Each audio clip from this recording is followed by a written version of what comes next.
Greg Caggiano here for Ghosts on the Coast. Just a very impromptu video we're going to film here.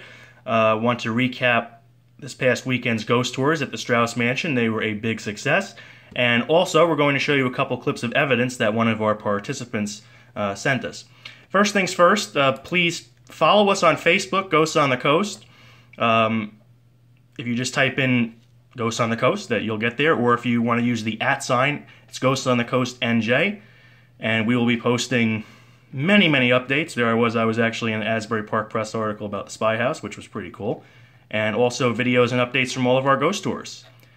Please check that out. And also, the Atlantic Highlands Historical Society, we have our own Facebook page, but we set up a special page just for the Halloween events. And again, anything that's coming up, this year is almost over, but for next year, please follow it, AHHS, Haunted Halloween Events.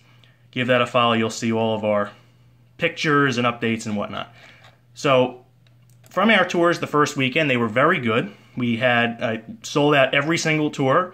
We were able to squeeze a few walk-ins into the tours, but next weekend, it's looking like it's going to be about the same thing. We have Friday night. There are a few. Friday, October 28th. There are a few spaces here and there. Please make your reservation on ahhistory.org/events.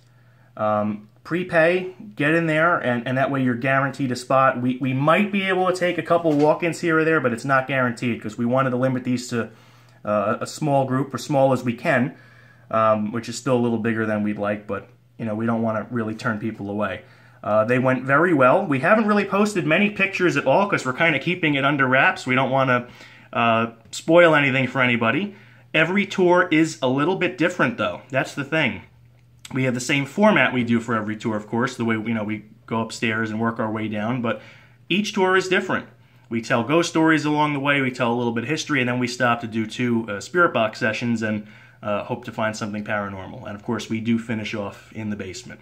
So right here we have 2 clips I'm going to play for you. These are sent to us from Lacey Williams, who joined us on 2 tours, actually, on Saturday night. She liked it so much, she booked 2 tours and came with her friends, and she was fantastic. She had a lot of ghost hunting experience already, and she kind of hung behind on one of the tours, let everybody else pass, and she stayed in one of the rooms a few seconds extra so she could get an EVP recording, because EVPs are very hard to get when you have a group like we have.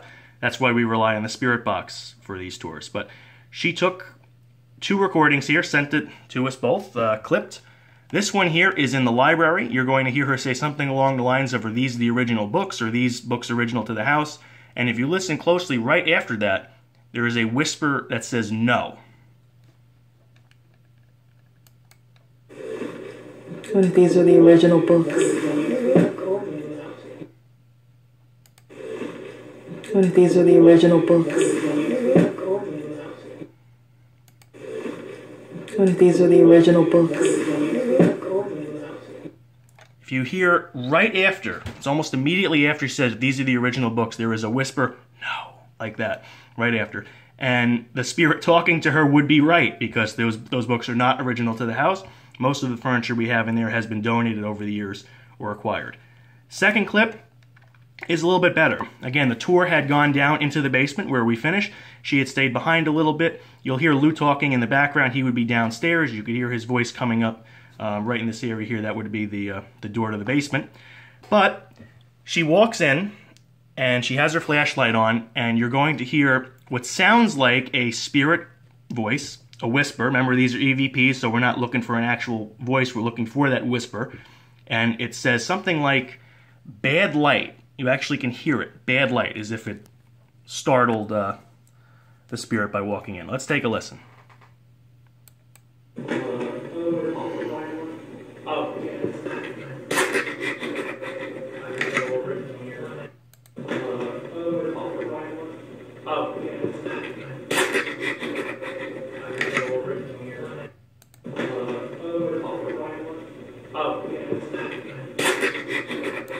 It actually starts at the 3-second mark. Now that I pointed it out, I'll play it one more time.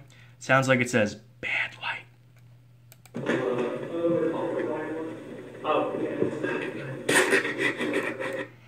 Now, as for the rest of that noise after that, I'm not so sure. It sounds like the ghost is actually laughing a little bit. I'm not sure if it's that or perhaps just the movement of the camera. But those are two classic EVP examples. Again, we don't get that many of them when we do these tours because their groups are pretty big. And it is hard to get that total silence, which is why we rely on the Spirit Box. But I thank Lacey very much for sending these along.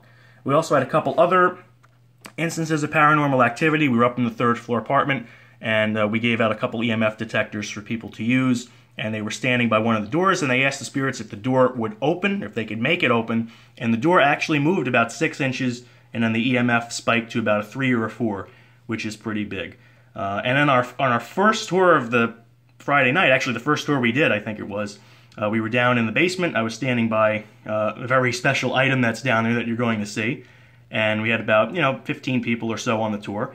And as I'm talking, I did not hear this, but as I'm talking, I see 3 or 4 people all the way in the back of the room kind of turn around quickly as if something had startled them. And I found out later on that they had heard like a huff of some kind, like a breath, like a sigh, that came from behind them when nobody else was back there. And it startled them quite badly because a few of them were like, "You didn't hear that? You guys didn't hear that?" And the answer was no, because I was talking, so I wasn't really paying attention to what was going on back there. But I did see them visibly flinch, so they did experience something. We had decent Spirit Box hits all night. We don't have time to stand there for an hour and run one, so it's kind of spotty, but we did get a decent number of hits. One of our last tours Saturday night, a lot of people were recording, and they did get a very clear Spirit Box response of a ghost telling us to go into the basement, which is where we then went. Decent EMF and K2 activity all night. It seemed everybody had a good time. I know as tour guides we definitely did. I couldn't feel my legs, and my voice was gone by the next day. But it was a pretty good experience. So, once again, please check us out. Ghosts on the Coast, that's our page on Facebook. And also, HHS Halloween events. You can find our complete schedule on there. Our tours are almost sold out. We had both of them sold out this past weekend. And next Saturday night, the 28th, that is entirely sold out. The 29th, excuse me, Saturday 29th. Entirely sold out. The 28th has a few spots on all the tours. I think they're almost 3/4 of the way full. So if you go on ahhistory.org/events, you can buy your ticket now. There is a bit of a glitch. You have to order them one at a time. That is the only bad thing about that. There's a glitch in the system. They got to be ordered one at a time. But please get in there. If you have any questions, just email us and we will take care of it.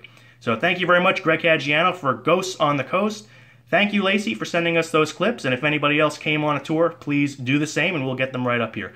Thank you very much, and we will see you next weekend.